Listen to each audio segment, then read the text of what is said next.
Bismillahirrahmanirrahim. Assalamualaikum warahmatullahi wabarakatuh.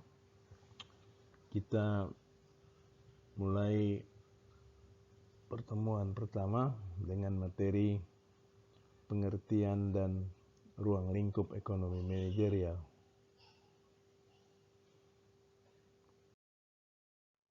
Di sini kita akan bahas pertama tentang ruang lingkup ekonomi manajerial, kemudian teori perusahaan, sifat dan fungsi laba, etika bisnis, kerangka kerja internasional, ekonomi manajerial dan internet, serta ringkasan pertanyaan diskusi, soal-soal, dan situs internet.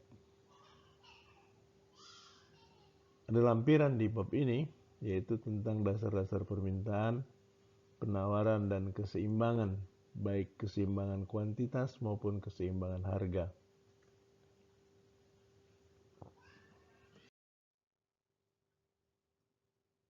Ruang lingkup ekonomi manajerial. Kita mulai dari masalah keputusan manajemen, di mana itu membutuhkan teori ekonomi, baik mikroekonomi ataupun makroekonomi, serta teori-teori tentang keputusan.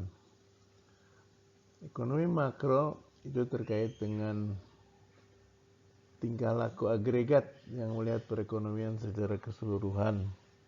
Sedangkan ekonomi mikro, tingkah laku ekonomi individual sebagai unit pengambil keputusan. Ilmu-ilmu keputusan itu terdiri dari matematika ekonomi dan ekonometrika. Sebenarnya juga ada ilmu yang terkait decision science dalam artian manajemen kuantitatif. Itu cara-cara untuk melakukan pengambilan keputusan secara optimal. Matematika ekonomi itu memformalkan model ekonomi dalam bentuk persamaan, sedangkan ekonometrika menerapkan peralatan statistik untuk estimasi parameter model ekonomi. Dari situ kemudian ekonomi manajerial merupakan suatu aplikasi teori ekonomi dan ilmu keputusan untuk mengatasi masalah yang terkait dengan keputusan manajerial. Lalu apa hasilnya? Hasilnya adalah solusi optimal untuk masalah-masalah keputusan terkait dengan keputusan manajerial. Hubungan ekonomi manajerial dengan bidang fungsional, terutama ilmu administrasi bisnis. Kita lihat pada beberapa bidang fungsional yang dicakup dalam ekonomi manajerial, yaitu akuntansi, manajemen keuangan, manajemen pemasaran, manajemen produksi, manajemen sumber daya manusia, human resource management, dan terkait dengan proses pengambilan keputusan, terutama keputusan manajerial, itu selalu dimulai dari penetapan tujuan, identifikasi masalah dalam mencapai tujuan, identifikasi berbagai alternatif solusi, kemudian dicari solusi yang layak dan optimal, lalu implementasi keputusan. Dan di bukunya Pak Dominik itu ada telah kasus satu-satu yang bagus juga untuk melihat soal proses pengambilan keputusan manajerial. Selanjutnya kita akan lihat soal teori perusahaan. Perusahaan itu adalah suatu organisasi yang mengkombinasi dan mengorganisasikan berbagai sumber daya dalam memproduksi barang dan jasa untuk dijual. Tujuan perusahaan itu untuk memaksimumkan kekayaan atau nilai perusahaan, di mana kekayaan atau nilai perusahaan itu adalah nilai sekarang atau present value dari keuntungan-keuntungan di masa yang akan datang, dan setelah dikalikan dengan faktor diskonto itu akan ketemu nilai sekarang dari keuntungan atau aset-aset di masa yang akan datang. Sehingga nilai perusahaan itu adalah merupakan penjumlahan dari penerimaan total pada tahun ke-T dikurangi dengan biaya total pada tahun ke-T dikalikan dengan faktor diskonto, yaitu 1 plus R pangkat T. Kendala-kendala dalam operasi perusahaan. Upaya mencapai tujuan dihambat oleh berbagai kendala seperti adanya keterbatasan dalam penyediaan input, seperti terbatasnya tenaga ahli, terbatasnya bahan baku, juga modal. Kemudian adanya kendala hukum dan peraturan perundangan, misalnya tentang upah minimum, tentang standar kesehatan dan keselamatan, standar emisi dari polusi, dan sebagainya. Itu kan kendala. Nah, teori perusahaan yang mempostulatkan tujuan perusahaan untuk memaksimumkan kekayaan dinilai terlalu sempit dan sering tidak realistik. Beberapa alternatif adalah pemaksimuman penjualan, pemaksimuman keputusan manajemen, dan perilaku pemuasan. Itu beberapa teori dari Bomo, dari Williamson, dari Seat dan Marx. Sifat dan fungsi laba. Definisi laba. Laba adalah penerimaan dikurangi biaya. Laba bisnis atau business profit, penerimaan dikurangi biaya akuntansi atau biaya eksplisit.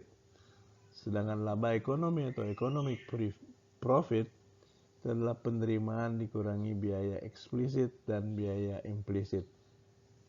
Contoh, sebuah perusahaan melaporkan laba bisnisnya 30 juta per bulan.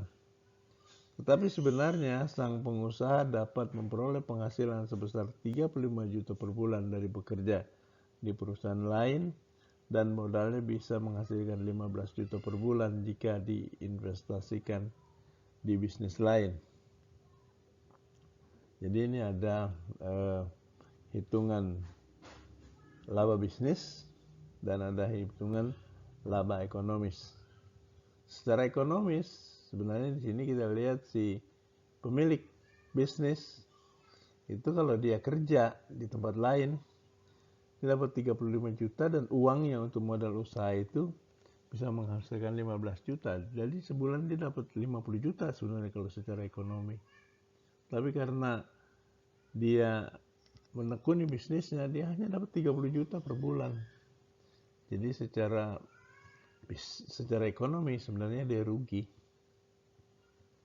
Nah, dia punya opportunity atau kesempatan yang lain untuk bisa menghasilkan pendapatan. Teori laba, ada beberapa teori laba. Misalnya teori laba dalam menghadapi risiko, risk bearing theories of profit. Teori laba karena gesekan, frictional theory of profit.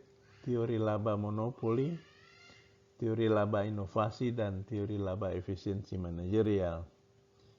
Teori laba dalam menghadapi risiko, itu laba di atas normal dibutuhkan agar bertahan di industri yang berisiko tinggi. Sedangkan teori laba karena gesekan, frictional theory of profit, itu laba diperoleh karena adanya gangguan pada keseimbangan jangka panjang. Teori laba monopoli, laba karena monopoli yang membatasi output dan mengenakan harga yang tinggi. Teori laba inovasi, laba karena inovasi yang berhasil. Dan teori laba efisiensi manajerial, laba karena perusahaan itu berperilaku efisien. Fungsi laba. Laba merupakan tanda yang memandu alokasi sumber daya masyarakat. Laba yang tinggi di suatu industri merupakan tanda bahwa pembeli menginginkan lebih banyak produk yang dihasilkan oleh industri tersebut. Sedangkan laba rendah atau laba negatif bahkan dalam suatu industri merupakan tanda bahwa pembeli menginginkan lebih sedikit produk yang dihasilkan oleh industri tersebut. Etika bisnis mengenali tingkah laku yang tidak boleh dipraktekkan oleh perusahaan dan para pekerjanya. Etika bisnis sebagai sumber panduan selain aturan hukum positif. Ya ini perlu diperhatikan di dalam melakukan bisnis. Lingkungan ekonomi yang berubah dari ekonomi manajerial, kegiatan ekonomi global karena ada kegiatan produksi barang-barang dan jasa-jasa secara global, kemudian adanya pergerakan modal antar negara, teknologi yang berkembang sangat pesat, lalu tenaga kerja terampil yang bisa bergerak juga antar negara. Perubahan teknologi itu sendiri telah mendorong bagaimana lingkungan ekonomi itu berubah, terutama sektor teknologi komunikasi, bagaimana teknologi informasi dan komunikasi berkembang dengan begitu pesatnya, juga teknologi transportasi, lalu adanya internet dan World Wide Web, sehingga dengan perkembangan inilah kemudian kita bisa belajar secara daring.